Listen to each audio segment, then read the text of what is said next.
Hello दोस्तों, नमस्कार। स्वागत है आपका एजुकेशन वर्ल्ड यूट्यूब चैनल पर। दोस्तों, आज हम सूरदास के पदों को व्याख्यायित करेंगे और उसे समझेंगे। चलिए दोस्तों, शुरू करते हैं।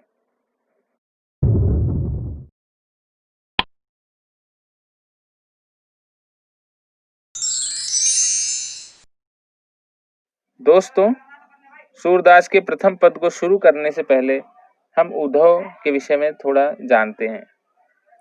उद्धव श्री कृष्ण के परम मित्र थे, जिस प्रकार सुदामा। जब श्री कृष्ण मथुरा छोड़कर द्वारिका चले गए तो वहां उनका हृदय व्यथित हुआ, क्योंकि मथुरा वृंदावन में श्री कृष्ण का बचपन बीता था। अब यदि कोई व्यक्ति अपने बचपन को छोड़कर अपने जहां उसका बचपन अर्थात जहां उसका बचपन बीता है उस जगह को छोड़कर किसी अन्य स्थान पर जाता है तो मन जो है उन पुरानी सुखद स्मृतियों में डूब जाता है। अब ऐसे श्री कृष्ण का मन भी जो है उन पुरानी सुखद स्मृतियों में डूब जाता है। तब वहां उद्धव उनका इस प्रकार से पुरानी स्मृतियों में डूबे रहने से उनको मुक्त करते हैं, अर्थात उन्हें जीवन के वास्तविक सत्य से अवगत कराते हैं और उन्हें श्री कृष्ण को अर्थात श्री कृष्ण को उनके कर्तव्य अर्थात क्योंकि श्री कृष्ण द्वारका के राजा थे और यदि वह इस तरह से अपनी पुरानी स्मृतियों में लिप्त रहते तो भाई द्वारका का राजकाज कौन करता। तो इसीलिए उद्धव ने यहाँ पर बड़ी भूमिका निभाते हुए एक सच्चे मित्र की भूमिका निभाते हुए श्री कृष्ण को उनकी पुरानी स्मृतियों से हटाकर उनको उनके कर्तव्य का बोध कराया। इसीलिए श्री कृष्ण जो हैं उन्हें अपना प्रिय सखा मानते हैं। अब उद्धव चूंकि बहुत बड़े विद्वान और योगाचार्य थे, योग के वो महागुरु थे। अब इधर मथुरा वृंदावन में श्री कृष्ण को लगातार गोपियों के समाचार मिलते रहे, अर्थात गोपियां किस प्रकार से अपने नित्य प्रतिदिन के कार्य को छोड़कर श्री कृष्ण के विरह में ही अपने प्रतिदिन यानी अपना हर समय जो है श्री कृष्ण के ध्यान में उनके साथ बिताए गए क्षणों को स्मृति के धागे में पिरोए हमेशा उन स्मृतियों को याद करती रहती हैं और जिसके कारण जो है उनकी रोजमर्रा के जीवन में भी जो है कष्ट या कठिनाई जो है उत्पन्न होने लगी।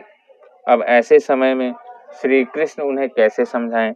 अगर वह स्वयं जाएंगे तो भाई गोपियां उन्हें आने नहीं देंगी और वे भी मजबूर होकर उन्हें भी गोपियों का मान रखना पड़ेगा। तो ऐसे विकट परिस्थिति में श्री कृष्ण ने उद्धव को गोपियों को निर्गुण पंथ का मार्ग बताने के लिए और उन्हें उनका कर्तव्य बोध कराने के लिए उद्धव को मथुरा भेजा, जहां पर उद्धव उन्हें योग का संदेश अर्थात निर्गुण ईश्वर का संदेश जो है उन्हें प्रदान करते हैं, जिसका तनिक भी प्रभाव गोपियों पर नहीं पड़ता है। इसी प्रकार सूरदास ने गोपी उद्धव संवाद के माध्यम से उस सारे घटना चक्र को पदों के रूप में हमारे सम्मुख प्रस्तुत किया है। प्रस्तुत पद प्रथम पद जो है इसका एक सटीक उदाहरण है। आइए प्रथम पद को शुरू करते हैं।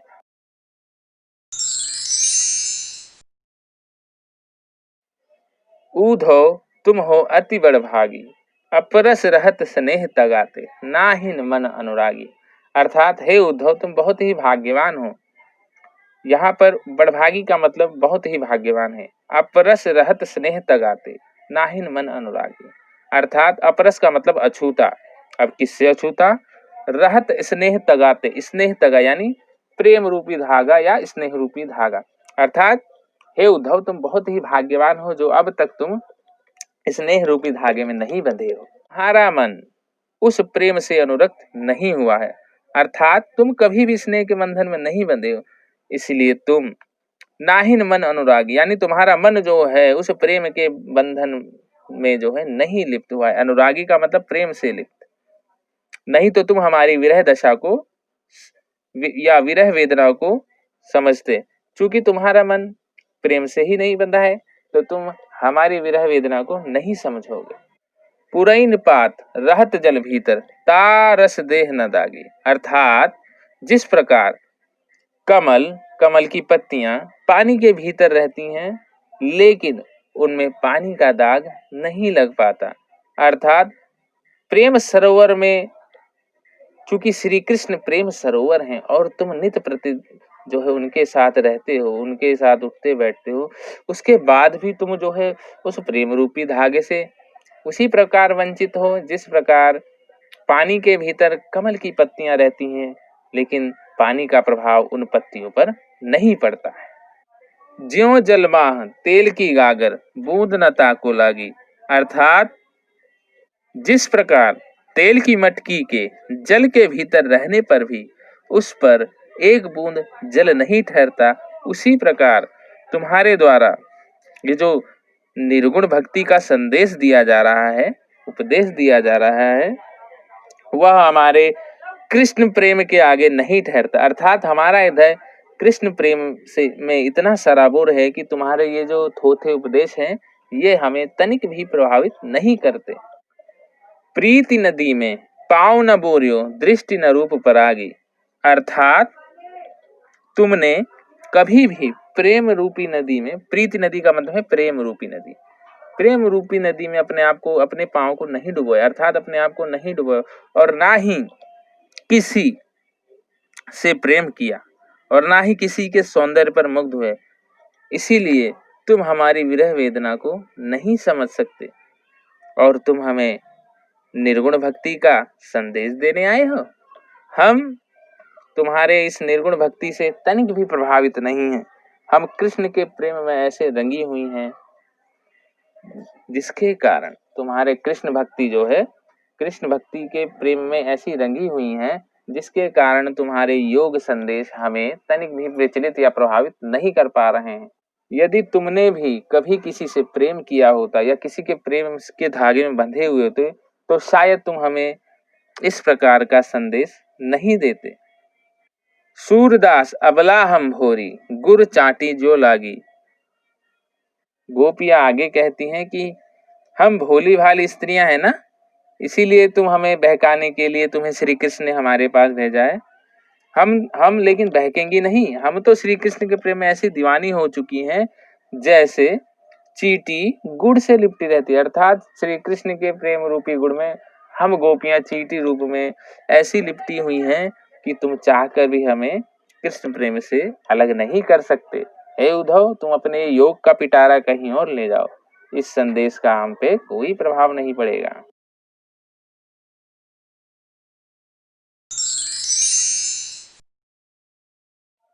आशा करता हूं आपको पहले पद की व्याख्या समझ में आई होगी। चलिए दोस्तों, हम दूसरे पद की तरफ चलते हैं। मन की मन ही मांझ रही, कहिए जाए कौन पे उद्धव, नाही परत गई। अवधि आधार आस आवन की, तन मन बिथा सही। अब इन जोग संदेशन सुनि सुनि विरहिनी विरह दही। चाहती हुती गुहार जितहि तय, उत तय धार बही। सूरदास अब धीर धरहि क्यों, मर ज्यादा न रही। अर्थात श्री कृष्ण ने गोपियों को समझाने के लिए उद्धव को मथुरा तो भेज दिया।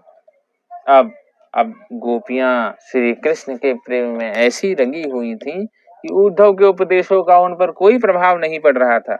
उद्धव बार बार उन्हें योग का संदेश दे, निर्गुण भक्ति के विषय में बताएं और उन्हें अपने कर्तव्य बोध कराएं, लेकिन चूंकि गोपियां चींटी की तरह श्री कृष्ण रूपी गुड़ से, श्री कृष्ण के प्रेम रूपी गुड़ में इस तरह गुथी हुई थी कि उन पर उद्धव के वचनों का, उद्धव के संदेशों का कोई प्रभाव नहीं पड़ रहा था।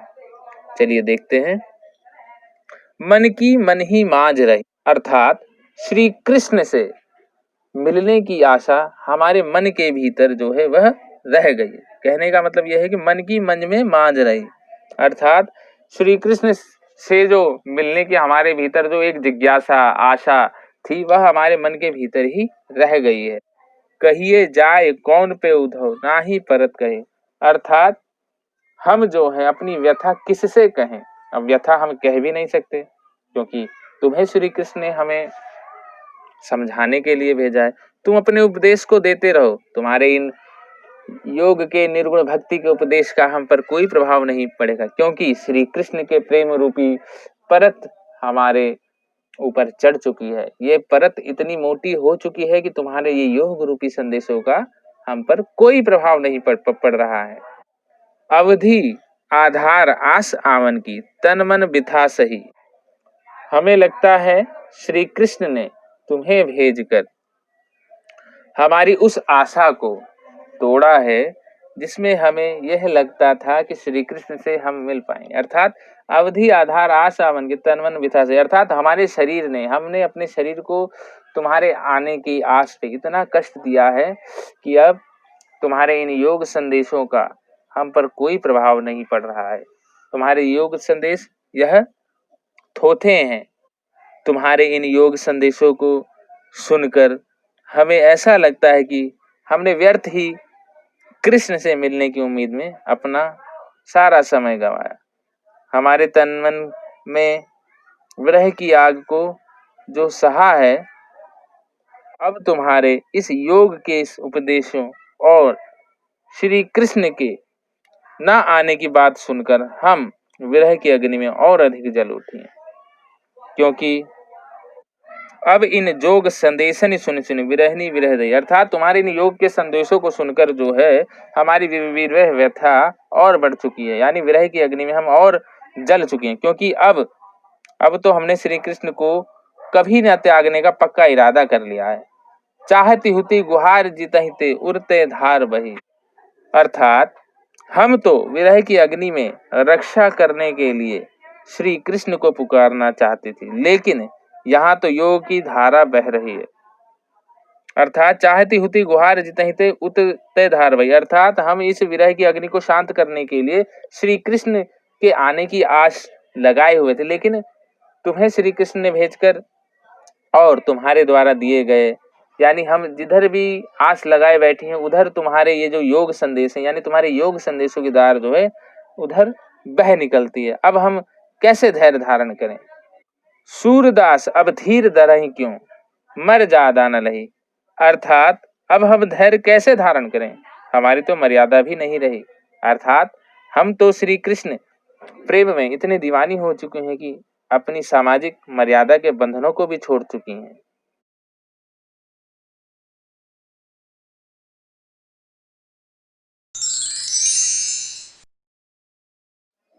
आइए दोस्तों, अब तीसरे पद की तरफ चलते हैं। हमारे हरि हारिल की लकड़ी, मन क्रम बचन नंद नंदन और यह दृढ़ करी पकड़ी, जागत सोवत स्वप्न दिवस निसी, कान कान जकरी, सुनत जोग लागत है ऐसे ज्यों करुई ककरी, सूतो व्याधि हमको ले आए, सूतो व्याधि हमको ले आए, देखी सुनी न करी, यह तो सूर तिनहि ले सौंपो जिनके मन चकरी, अर्थात हमारे हरि हारिल की लकड़ी, मन क्रम वचन नंद नंदन और यह दृढ़ कर पकड़ी। उद्धव ने जब मथुरा से ब्रज में आकर गोपियों को कृष्ण प्रेम को छोड़कर योग साधना का उपदेश दिया, तब गोपियां उसका उत्तर देते हुए कहती हैं कि हे उद्धव, श्री कृष्ण तो हमारे लिए हारिल पक्षी के पैरों में पकड़ी उस लकड़ी के समान है जिसे उसने मन कर्म और वचन से इतनी दृढ़ता पूर्वक पकड़ रखा है। अर्थात हम मन से तन से श्री कृष्ण का मनन करती हैं, श्री कृष्ण की भक्ति में श्री कृष्ण के प्रेम को अपने जीवन का आधार बनाए हुए हम श्री कृष्ण को छोड़ना नहीं चाहते। अर्थात उस हारिल पक्षी की तरह जो हमेशा अपने पैर में दृढ़ता पूर्वक लकड़ी को पकड़े रहता है। जागत सोवत स्वप्न दिवस निसी, कान कान जकरी, हम अपने जागते सोते रात और दिन, दिवस निसी का मतलब है दिन और रात, जागत सोवत स्वप्न अर्थात जागते सोते और स्वप्न में दिन और रात में, कान कान जकरी अर्थात हे श्री कृष्ण का नाम पुकारती रहती हैं। श्री कृष्ण के प्रेम में हमने अपने सर्वस्व जीवन को न्यौछावर कर दिया है। अब हमारे सोने में, जागने में, स्वप्न में, दिन में, रात में, हर जगह हम श्री कृष्ण को ही ढूंढा करती हैं और उनके नाम को पुकारते रहती हैं। सुनत जोग लागत है ऐसो ज्यों करुई ककरी। और तुम ये जो योग का संदेश लेके आए हो, तुम जो ये निर्गुण भक्ति का संदेश हमें सुनाने आए हो ताकि हम श्री कृष्ण को भूल जाएं, तुम्हारे इन योग के संदेशों को सुनकर हमें ऐसा लगता है कि जैसे हमने कड़वी ककड़ी को जो है खा लिया है। अर्थात तुम्हारा ये योग संदेश एक कड़वी ककड़ी के समान है, जिसे खाते ही पूरा मुंह जो है वह कड़वा हो गया है।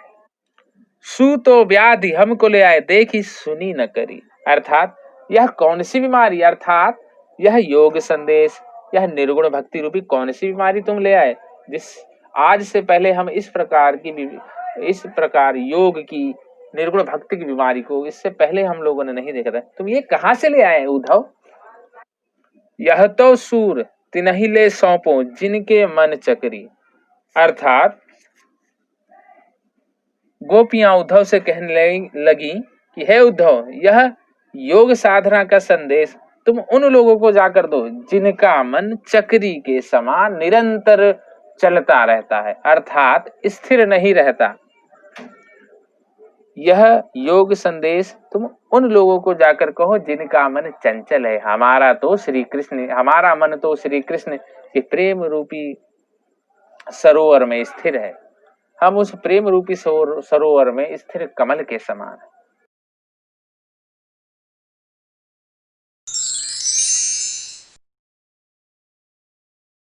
आइए दोस्तों, अब चौथे पद की तरफ चलते हैं।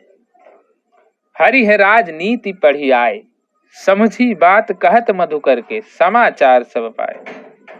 एक अति चतुर होते पहले ही, अब गुरु ग्रंथ पठाए, बढ़ी बुद्धि जानी जो उनकी जोग संदेश पठाए। उद्धव भले लोग आगे के, पर हित डोलत धाए। अब अपने मन फेर पाई हैं, चलत जो होते चुराए। तय क्यों अनीत करे आपुन तय, और अनीत छुड़ाए। राज धर्म तो यह सूर जो प्रजा न जाहि सताए। अर्थात गोपियां उद्धव के योग साधना अपनाने के संदेश को सुनकर आपस में कहने लगी कि हे सखी, अब कृष्ण राजनीति शास्त्र में पूर्णतः दक्ष हो गए हैं। उद्धव द्वारा निर्गुणोपासना की बात कहने पर गोपी भी उससे कहने लगी कि तुमने श्री कृष्ण द्वारा भेजा गया संदेश हमें बता दिया है। तुम तो पहले ही चतुर हो, ऊपर से तुम्हारे गुरु ने तुम्हें राजनीति का ग्रंथ पठाकर भेजा है। अर्थात हरि है राजनीति पढ़िया है, समझी बात कहत मधुकर के, समाचार सब पाए। अर्थात तुमने हमें उसका समझी बात कहत मधुकर, यहाँ मधुकर शब्द उद्धव के लिए आया है कि तुम्हारे स्वामी अर्थात श्री कृष्ण ने जो तुमसे योग संदेश की बात कही थी वह समाचार तुमने हम तक पहुंचा दिया है। एक तो तुम चतुर हो ही, और ऊपर से तुम्हारे जो स्वामी है श्री कृष्ण वह तो महारथी हैं, उनके द्वारा जो ग्रंथ तुमको पढ़ाया गया तुमने भलीभांति उसको हमारे सम्मुख प्रस्तुत किया है। बड़ी बुद्धि जानी जो उनकी जोग संदेश पठाए। अर्थात हम उनकी तेज बुद्धि से अच्छी तरह परिचित हैं जो उन्होंने तुम्हें योग साधना का संदेश देकर भेजा है। गोपी उद्धव से कहती हैं कि पहले यहाँ के लोग बहुत ही भले होते थे, अर्थात उद्धव भले लोग आगे के, पर हित डोलत धाए। अर्थात यहाँ के लोग बहुत भले थे जो दूसरों की भलाई के लिए इधर उधर घूमते रहते थे। हमें तो तुम भी वैसे ही भले मानस लग रहे हो। अब अपने मन फेर पाई हैं, चलत जो होते चुराए। ते क्यों अनीत करे आपुन जे, और अनीत छुड़ाए। राज धर्म तो यह सूर जो प्रजा न जाहि सताए। अर्थात अब अपने मन फेर पाई है, चलत जो होते चुराए। अर्थात तुम जाकर श्री कृष्ण से कहना कि वह हमारा मन वापस लौटा दे जो उसने चलते हुए चुराया था। अर्थात हमारा एक ही मन था जो कृष्ण ने चुरा लिया अपने प्रेम से। अतः हम अब और किस मन से निर्गुण ब्रह्म की उपासना करें। अब अपने मन फेर पाई है चलत जुहते चुराए, अर्थात श्री कृष्ण ने द्वारिका जाते हुए हमारे मन को अपने प्रेम रूपी धागे से चुरा लिया है।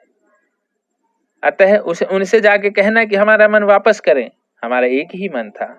और यह भी जाके कहना कि वे जो तय क्यों अनीति करे आप उनसे और अनीति छुड़ाए, अर्थात जो दूसरों को नीति सिखाते हैं, जो दूसरों को नीति सिखाते हैं, वे हमारे साथ अनीतिपूर्ण व्यवहार क्यों कर रहे हैं, अर्थात हमारे विरह को दूर करने के बजाय हमें निर्गुण उपासना करने का संदेश क्यों भिजवा रहे हैं। राजधर्म तो यह सूर जो प्रजा न जाहि सताए, अर्थात सूरदास जी कहते हैं कि गोपी अंत में कहने लगी कि राजा का धर्म तो दूसरों को अनीति से छुड़ाना होता है, अर्थात अनीति दूर कर लोगों को नीति के सदमार्ग पर चलाना होता है, परंतु तुम तो हमें नीति के मार्ग से अनीति पर चलने का संदेश दे रहे हो। अतः तुम्हारे द्वारा समझाया गया अनीति का मार्ग हमारे लिए त्याज्य है, अर्थात राजधर्म तो यही सूर जो प्रजा न जाहि सताए, अर्थात प्रजा को सताए नहीं अपितु प्रजा को मार्गदर्शन प्रदान करे, उन्हें आगे बढ़ने का रास्ता बताए, उन्हें जीने का सही तरीका सिखाए। दोस्तों, इसी के साथ सूरदास के ये चारों पदों की व्याख्या अब आपके सम्मुख समाप्त होती है। आशा है आपको समझ में आया होगा, और यदि कोई गलती रह गई होगी तो उसके लिए आप कमेंट बॉक्स में जाके कमेंट कर सकते हैं। धन्यवाद।